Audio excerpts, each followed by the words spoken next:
The day I inherited the mansion, I didn't think my life could get any stranger. Turns out, I was hilariously wrong. After signing the legal papers with a pen that leaked more ink than it wrote, I drove up to the property, a massive, creaky estate surrounded by a forest that looked like it had been dragged out of a gothic horror novel. The place was the kind of old that made you feel like it had a soul, or a grudge. Inside, everything screamed weird. The wallpaper had swirling patterns that seemed to move when you weren't looking. Paintings of people I'd never met stared me down like they knew my darkest secrets. And the furniture? Let's just say whoever decorated this place had a fetish for clawed feet and too many cushions. In the library, I found a dusty journal shoved under a pile of old newspapers. It was from my great-uncle, the previous owner. The guy was apparently into more than just hoarding odd furniture. His entries rambled on about dimensional rifts and safeguarding the bed, which I figured was his poetic way of saying he liked naps. One line stood out though, asterisk.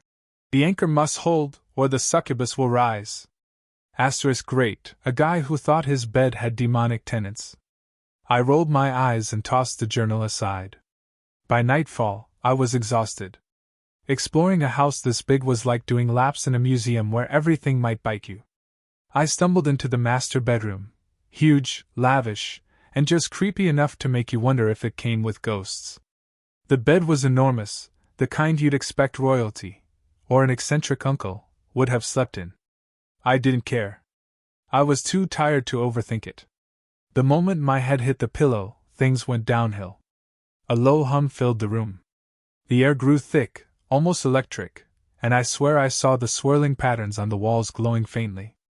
I bolted upright, thinking maybe I'd inhaled too much dust or mold. That's when it happened. She appeared. 1 second, the room was empty. The next, a woman, if you could call her that, was standing at the foot of the bed, bathed in a soft, otherworldly glow. She was, well, stunning in the "this can't be real" way. Long, dark hair that shimmered like starlight, glowing eyes, and a figure that would make a supermodel reconsider her life choices. She wasn't wearing much, either, which didn't help my ability to think straight. "Mortal," she purred, her voice like velvet dipped in sin. "At last, my anchor awakens." I blinked, unsure if I was hallucinating or having the weirdest lucid dream ever. What?" She tilted her head, giving me a look that was equal parts confusion and amusement. "You have inherited this domain, and with it, me. I am bound to this place, and now to you." I stared at her, trying to process. "Bound, like metaphorically? Or are you just really bad at explaining things?" Her eyes sparkled mischievously. "Oh, it's quite literal, I assure you. The bond between us is unbreakable. You are my anchor in this dimension. Without you, I would fade, and without me." She trailed off, a sultry smile playing on her lips. "Well, you'd miss out on quite a lot." I groaned. "Listen, I don't know what kind of weird cosmic Craigslist had brought you here, but I'm not interested in whatever anchoring thing you've got going on." Her laughter was soft and dangerous, like a lion purring before it pounces. "Oh, my dear, this isn't a matter of interest. This is destiny. Your energy sustains me, and in return I shall fulfill all your desires." "Okay, time out," I said, holding up a hand. "First off, I have no idea what you're talking about.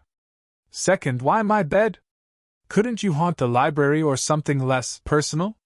She stepped closer, the air growing warmer. "This is no haunting, mortal. I am a succubus, a being of passion and desire. The bed is merely the gateway through which I manifested." Her voice dropped to a husky whisper. "And where we shall complete the bond." "Whoa, whoa, whoa!" I scrambled off the bed like it had caught fire. "There's not gonna be any bonding. I don't even know your name." She arched an elegant brow.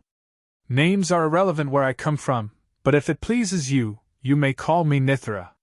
"Great, Nithra. Listen, I think there's been a mistake. I'm not the guy for this.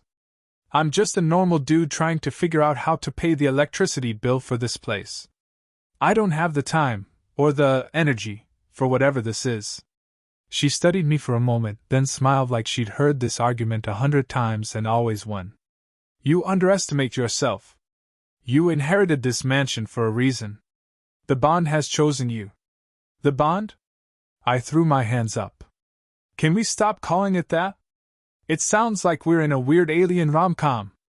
Her smile widened. Would you prefer something else? Perhaps, consummation? I choked on my own breath. Absolutely not. Before I could argue further, she raised a hand. The room shimmered, and suddenly, the air was filled with floating lights, like tiny stars. This mansion sits on a tear in space-time, she explained. Through this rift, beings like myself can cross into your world. But without an anchor, we cannot remain. Your presence stabilizes the rift, and me. That's great, I said, edging toward the door. But I'm not exactly feeling stable right now. Nithra's expression softened, and for the first time, she looked almost genuine. I do not mean to frighten you. I merely wish for us to coexist peacefully. I can offer you much if you allow me. I hesitated, caught between the absurdity of the situation and the weird sincerity in her glowing eyes. Peacefully? You're not gonna, I don't know, suck up my soul or anything, right? Her lips curved into another mischievous smile. Only if you ask nicely. I groaned. This was going to be a long night. The next morning was a blur. I woke up, my head pounding like I'd been hit by a freight train, and found myself staring at the ceiling of a room that, frankly, looked more like a set from a low-budget sci-fi flick. Furniture floated gently, glowing softly, and there was a faint hum in the air, like I was on the cusp of something wildly abnormal. It didn't take me long to figure out that I wasn't imagining it. Nithra was lying next to me. I was pretty sure I hadn't invited her into my bed, yet here she was, glowing like an alien sunrise and lounging like she owned the place. I could feel the heat radiating off her, and it wasn't exactly the warm, fuzzy kind. Her eyes fluttered open and locked onto mine. She stretched lazily, her body shifting with a grace I could only dream of. Good morning, mortal, she purred. I trust you slept well? My brain was still catching up. Yeah, about that. We need to talk. She cocked her head, her expression more curious than concerned. Talk? There is nothing left to discuss, sweet anchor. We are bound, and our destiny is inevitable. Yeah, but I'm not exactly feeling destined for whatever this is. I waved my hands at the floating furniture. I just got a mansion, not, well, this. Nithra smirked. It is not this, mortal. It is the consequence of our bond. This house, this place, it exists at the intersection of realities. My presence stabilizes the rift. Stabilizes the rift? I rubbed my temples. I don't even know what that means. The rift between dimensions, of course, she said, sitting up with a graceful sweep of her hand, causing the bed to shift beneath her. Without me, the mansion would collapse, and the fabric of reality would tear. Okay, fine, I said, throwing my hands up. So I'm stuck with you now. Cool. But why do I have to be your anchor? Nithra's smile turned sultry again. Because, darling, I feed on emotions. Your desires, your passions, they empower me. Great, I muttered. A succubus who feeds on desires. I just inherited a cosmic energy vampire. Her eyes twinkled as she slowly stood, her form flickering as if the light around her couldn't quite catch up. I'm not a vampire, mortal. I am a creature of the flesh, born from the very fabric of lust and need. You, however, are human, a being of emotions, thoughts, and contradictions. You are a perfect source of power for me. I blinked rapidly, trying to wrap my head around her words. So, basically, you're saying I'm your energy drink? I prefer the term life force, but yes, she replied, leaning in a bit closer. Your energy sustains me, and in return I can offer you much. Right, I said, stepping back. Look, I don't know what your idea of much is, but I'm not looking for whatever you're selling. I'm just trying to live my life. Nithra's gaze softened for a moment, and then her lips curled into a teasing grin. Your life, sweet mortal, is now entwined with mine. But that doesn't mean it can't be enjoyable. I started pacing, trying to ignore the way my brain kept focusing on her. Okay, so what exactly does this whole bonding thing mean? Are we, like, co-owners of a mansion now? Or do you get to hang around my bed, making it weird every time I try to sleep? Oh, I do enjoy watching you try to sleep, she said, her voice dropping into a seductive drawl.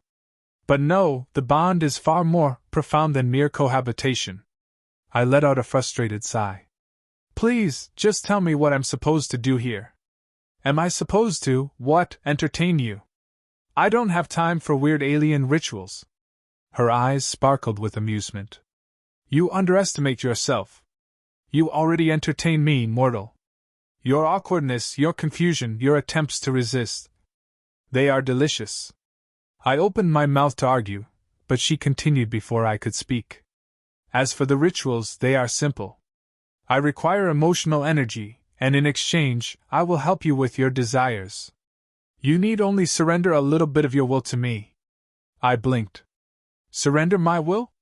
Oh, no. I don't care how much you glow or how good you look in a bed that's clearly too big for you. I'm not giving up control. She tilted her head, her expression growing more thoughtful. You misunderstand, sweet anchor. I am not here to control you. I am here to complement you. Together we balance the rift, and together we shall. Let me guess, I interrupted. Go on some cosmic adventure and bond while saving the universe? She grinned. Something like that. But not quite. Our relationship is mutually beneficial, as they say.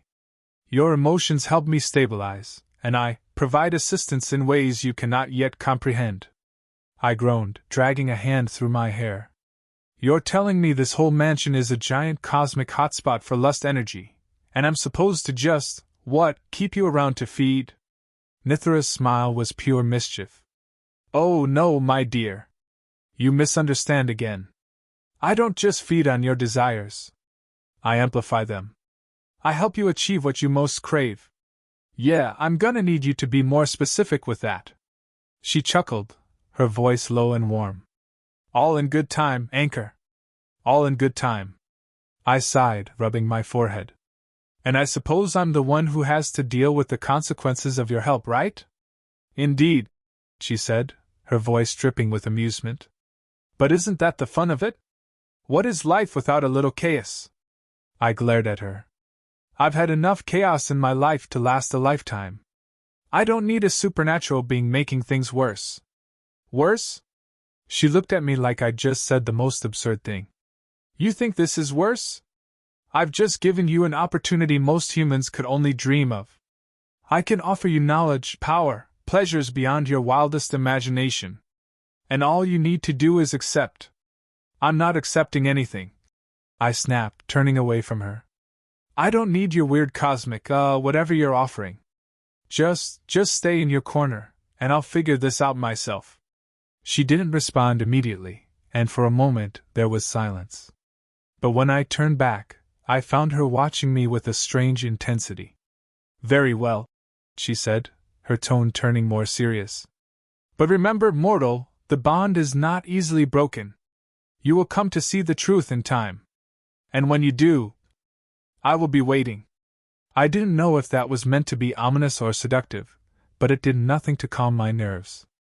I'm really regretting this, I muttered. Nithra smiled knowingly. You always regret what you want most, my dear. The next few days were a blur of weirdness and frustration. At first, I tried to ignore Nithra's constant presence in the mansion. I figured if I just kept doing my thing, eating, sleeping, and maybe pretending that the otherworldly being in my bed wasn't a thing, she'd eventually leave. But no, the bond, as she kept reminding me, wasn't just a phase. It was permanent. And Nithra? She wasn't going anywhere. It didn't help that she seemed to have a talent for making the most mundane activities feel different. Take breakfast.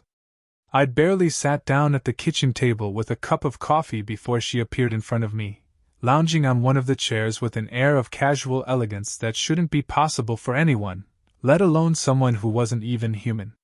You know, she said, tilting her head as I stirred my coffee. Humans are fascinating creatures. You eat to survive, yet you derive so much pleasure from it.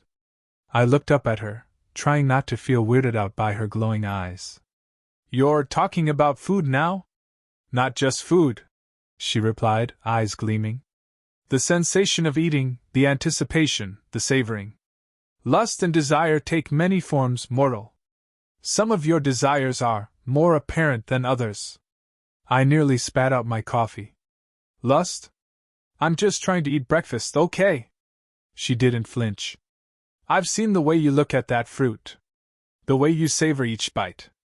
You crave it, don't you? It's not just sustenance, it's pleasure. Okay, now you're making me uncomfortable, I said, pushing my plate away. Look, I get it. You're all about feeling things. But I'm just here for the food. Not whatever cosmic vibe you're going for. Her lips curled into a mischievous smile. Oh, mortal. You are so much more complex than you realize. I muttered under my breath, trying to avoid eye contact. It was starting to feel like Nithra wasn't just staying in my mansion because of the cosmic rift. She seemed to be taking a very personal interest in me. That night, the weirdness escalated. I couldn't sleep. Every time I closed my eyes, I was aware of her presence in the room, her energy filling the space, electrifying the air. I was beginning to feel like I was trapped in an emotional tug-of-war. I finally gave in and opened my eyes, only to find her standing next to my bed, looking down at me with that knowing smile. Can't sleep? She asked, her voice soft. Not really, I muttered, trying to ignore the warmth flooding through my body. Can't say I'm surprised. Nithra sat down beside me, her form flickering like a mirage. You cannot escape this, mortal. The bond is part of you now. It shapes you. It pulls you, whether you admit it or not. I rolled over, facing away from her. I didn't ask for this. I didn't sign up for any of this. Oh, but you did, she said, her voice almost playful now. You've been asking for it your whole life. Haven't you? The craving, the hunger, it was always there, waiting to be awakened. I wanted to scream, but instead, I just buried my face in the pillow. You're insane. I'm not insane, she purred. I'm the realization of all your desires, your deepest wants. You can try to fight it, but in the end you will succumb. I was too tired to argue, so I lay there, silently staring at the ceiling, trying to block out the heat radiating from her. But she wouldn't leave. Her presence lingered like a shadow, like an unspoken promise I couldn't escape. The next day, I found myself once again in the mansion's library. I'd been avoiding her as much as possible, but it was clear she wasn't having any of it. I was flipping through an old book, something about cosmic rifts, when she appeared, leaning against a bookshelf with an air of casual ease. You've been avoiding me, she said, her voice a mix of amusement and something else I couldn't quite place. I'm trying to get some work done, I snapped, not looking up from the book. Work? She raised an eyebrow. You can hardly focus, mortal. Your thoughts are scattered, your mind unfocused. It is because of me, isn't it? I sighed and closed the book with a snap. Fine. Maybe you're right. Maybe I can't focus. But I'm not your project, Nithra. I didn't ask for your help. She took a step closer, her gaze soft but unwavering. You think you don't need me? That's adorable. I'm here to help you, if you would only let go of your pride and accept the bond we share. I stared at her, frustration bubbling up. I don't need you to fix me, all right? I'm fine just trying to live my life. Fine, she said, her tone mocking. But deep down, you know you can't live without the desires I awaken. You can't ignore the pull. I am your anchor, and you will need me, whether you admit it or not. I stood up, glaring at her. I don't need this. I don't need any of this. Just because you're some supernatural being with weird powers doesn't mean you get to control me. Her smile faltered for just a second, and I could have sworn I saw something darker, in her eyes. But then she recovered, tilting her head and stepping closer. Oh, sweet mortal, she said softly. I don't need to control you, I simply need you to understand. What you desire is already within you. I merely help bring it out. I shook my head, taking a step back. I'm done with this conversation. She reached out, her hand grazing my arm. The touch sent an unexpected shiver through me. Your mind is clouded by fear, mortal, she said, her voice dropping to a whisper. But in time you'll see. You'll crave the bond. And when you do, I will be waiting. Always. I pulled away quickly, suddenly desperate to escape her presence. I didn't know how much longer I could resist. I didn't know how much longer I could pretend this wasn't happening, pretend she wasn't slowly, inexorably, making her way into my thoughts. I didn't want to admit it, but deep down, I was starting to wonder if she was right. Was I craving the bond? Was she right about everything? I didn't want to find out. Not yet. But I knew, sooner or later, I'd have to face it. And when I did, Nithra would be waiting. A week passed, and I was growing increasingly restless. Nithra's presence was like a shadow I couldn't escape, always there, always near. At first, I thought maybe if I ignored her long enough, she'd just disappear. But of course, that didn't happen. She didn't just stay in the mansion anymore. She was everywhere. I'd find her in the kitchen, in the study, standing by the windows staring out into the void. She'd appear at the most random times, with that infuriatingly knowing smile on her face, as if she were waiting for something. One afternoon, I was in the library again, trying to get some actual work done. Nithra was lounging nearby, reading one of the books I'd left on the table. She had an unnerving habit of doing that, reading things I hadn't even noticed. Can we not do this right now? I groaned, rubbing my eyes. Nithra didn't look up. Doing what? Being in the same room? Or are you trying to avoid our inevitable conversation? I don't want to have a conversation with you, I snapped. I just want to get through the day without you turning my life upside down. She finally looked up, that glimmer of amusement dancing in her eyes. That's funny, because I'm fairly certain your life was already upside down before I arrived. I wanted to argue, but she had a point. The mansion, the rift, the bond, it had all happened so quickly. I had no idea how to handle it, no clue how to stop this bizarre relationship from spiraling out of control. I didn't ask for any of this, I muttered. I didn't ask to be your, whatever I am. The anchor, she replied, her voice soft. Yes, I know. But your resistance is futile. You will see, eventually. The bond will draw you in. I clenched my fists, pacing around the library. You keep saying that, but I don't believe it. I'm not like you. I don't need some cosmic being controlling my every thought. She tilted her head, studying me with a look that was part curiosity, part pity. You underestimate yourself. You believe you're in control, but I see the truth. Your desires, your fears, they're already intertwined with mine. You just don't know it yet. I stopped pacing, meeting her gaze. I don't want to be like you. Nithra's smile softened. No one wants to be like me, mortal. But you will learn in time that I'm not just a part of you, I am your guide. I am the key to unlocking what you've always truly desired. Stop talking in riddles, I said, throwing my hands up in frustration. I don't want some supernatural being guiding me towards some twisted version of my needs. Her expression shifted, turning more serious. It's not twisted. It's natural.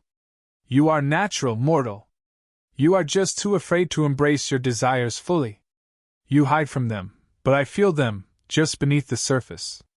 I felt the heat rising in my cheeks. I'm not hiding from anything. Oh, but you are, she said gently, standing up and walking toward me. You think you can control everything, keep everything neat and tidy. But life doesn't work that way, sweet anchor. Desire doesn't ask for permission. It finds you, no matter how much you fight it. Not this again, I muttered, stepping back. She reached out, her fingers brushing my arm, and for the briefest moment, I felt something that I couldn't quite explain, something sharp and electric, pulling at my thoughts. I won't hurt you, she said softly. I don't need to hurt you. I'm not here to punish you, mortal. I'm here to help you experience all that you are meant to feel. Help me? I scoffed. By feeding off me like some parasite? No thanks. Nithra didn't flinch at my words. You want to feel more. You just don't know it yet. And when you do, when you finally give in, her eyes glittered. I will be here. Waiting. Ready to show you everything you've been missing. I stepped back again, my heart racing. You're not listening to me. I'm not going to give in to whatever you think I'm feeling. Ah, but you will, she said, her voice steady, almost affectionate. Because the truth is, you're already giving in. Every time you think about me, every time you fight against the pull I create, you feel it. The connection, the energy. You are already mine, Anchor. I took a deep breath, trying to calm myself. I'm not yours, I muttered under my breath. You are, she replied. You're already mine, whether you realize it or not. I couldn't deny it. The pull was there deep down. Every moment I spent in her presence, every glance I stole, every time I caught myself thinking about her, the bond grew stronger. It was like a fire I couldn't extinguish, a need I couldn't ignore. But I refused to let her win. I wasn't going to give her the satisfaction of seeing me surrender. The next few days were a game of cat and mouse. I tried to push her away, tried to avoid the inevitable, but it always felt like she was one step ahead of me. At night, I could feel her in the room with me, her energy swirling around like a storm I couldn't escape. One night I gave in. I was exhausted, both physically and mentally, and when I closed my eyes, her presence was undeniable. I could feel her energy, like a current running through me, making my body hum with an intensity one didn't understand. Stop fighting it, she whispered in my ear, her voice soft and sensual. You know this is what you want. I felt her hand on my shoulder, her touch light and electrifying. You don't have to be afraid. I'm not going to hurt you. I'm just here to help you embrace who you truly are. Her words, her touch, they had an effect on me. I couldn't deny it. But the rational part of my brain screamed at me to stop, to push her away, to resist. But the more I tried, the more I found myself drawn to her. Finally, I opened my eyes and met her gaze. I don't know what's happening to me, I whispered. Nithra's smile was slow and knowing. You're finally beginning to understand.